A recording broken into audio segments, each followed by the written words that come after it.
Portrait of a Lady by Khushwant Singh, Class 11. About the author. Khushwant Singh was an Indian author, lawyer, diplomat, journalist, and politician. His experience in the 1947 partition of India inspired him to write Train to Pakistan in 1956, which became his the most well-known novel. He served as the editor of several literary and news magazines, as well as newspapers. In 2007, he was awarded the Padma Vibhushan, the second highest civilian award in India.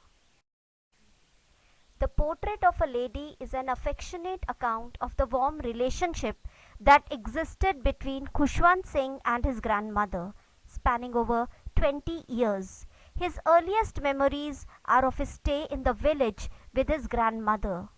To the child, she could never have been young. She was always old. The grandmother was a religious woman, always dressed in white, turned the beads of her rosary. She looked serene as a white winter's landscape. She used to dress him, take him to school, all the time praying silently. On return, she fed stale chapatis to the village dogs. Some time later, the grandmother and the grandson were called to the city. The grandmother's life changed. She could no longer go to the school with him. She did not approve of what he studied English, science, and most disliked of all, music. She started feeding breadcrumbs to sparrows, as no dogs were around.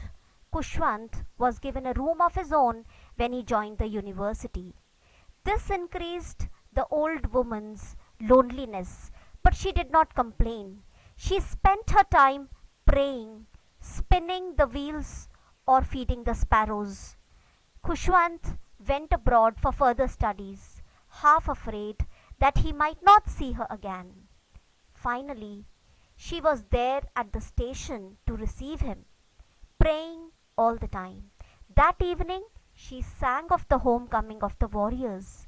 Next day, she had fever and knew that her end was near. She continued to pray till her last breath.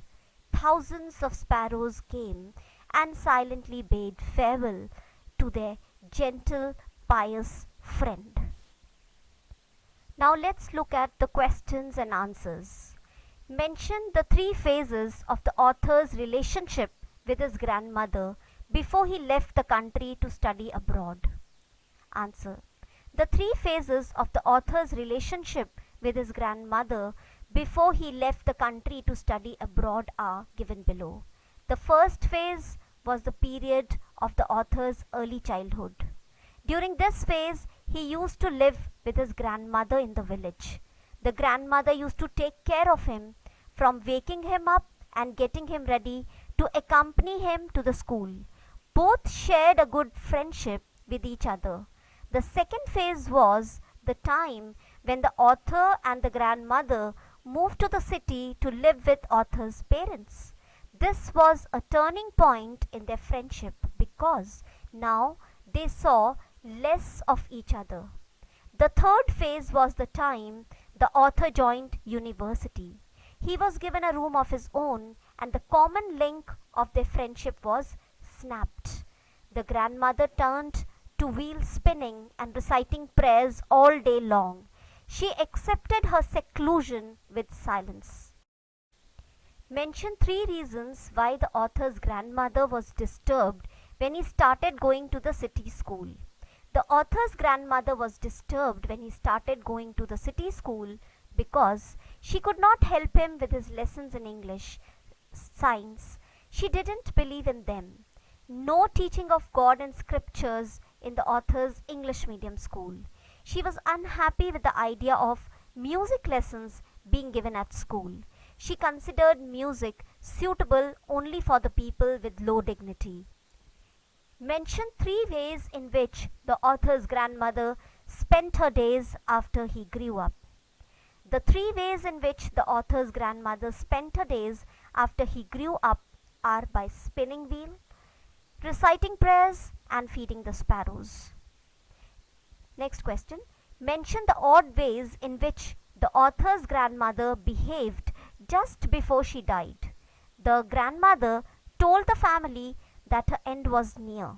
She told everyone that as she had omitted to pray in the last phase of her life, so she was not going to waste any more time talking to them. She lay peacefully in bed, praying and telling her beads. Mention the way in which the sparrows expressed their sorrow when the author's grandmother died. The sparrows and the grandmother had developed an intimate relationship, so the sparrows also mourned her death. When the grandmother died, thousands of sparrows expressed their sorrow by sitting scattered in the veranda in mourning, while grandmother's dead body lay there. They did not chirp. Author's mother threw some pieces of bread, but they showed no interest in the breadcrumbs. When they carried grandmother's corpse off, the birds flew away quietly. Thus, the sparrows mourned her death and paid their silent tribute to the grand old lady in a very unique manner. The author's grandmother was a religious person. What are the different ways in which we come to know this? The author's grandmother was a religious lady with a kind heart. Her one hand was always busy in telling the beads of a rosary. Her lips constantly moved in an inaudible prayer. She used to get up early in the morning. She did her morning prayer in a monotonous sing song. Every day she went along with the author to his school, and while narrator studied, she sat in a temple and read scriptures. Later, in the city, she was unhappy that there was no religious teaching at school. Before dying, she stopped talking to her family members and turned to prayers and telling the beads. Describe the changing relationship between the author and his grandmother. Did their feelings for each other change? The changing circumstances did have a bearing on the relationship between the author and his grandmother. The author and his grandmother lived as intimate friends in the village. A turning point came in their relationship when they came to the city to live with the author's parents. The author joined an English school in the city. She remained confined to home as here she could not accompany him to the school. In the new English school, she could not help him in studies. She did not like the kind of education being given to the author at the English school. The grandmother became disturbed as there was no teaching about God and scriptures in the new school. She reconciled herself with spinning and taking to feeding the sparrows. When the narrator grew up, he went up to university. He was given his own room. The common link of friendship between the author and his grandmother was snapped. His grandmother accepted her seclusion with resignation. No, their feelings for each other did not change, though distances grew between them. Would you agree that the author's grandmother was a person strong in character? If yes, give instances that show this.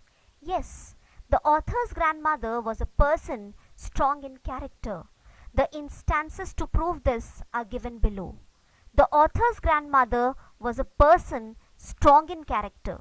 She was a picture of contentment, but she had firm convictions about certain things in her life. She had her own thoughts about the learning at school. She considered the teaching of scriptures to be more fruitful than science and music.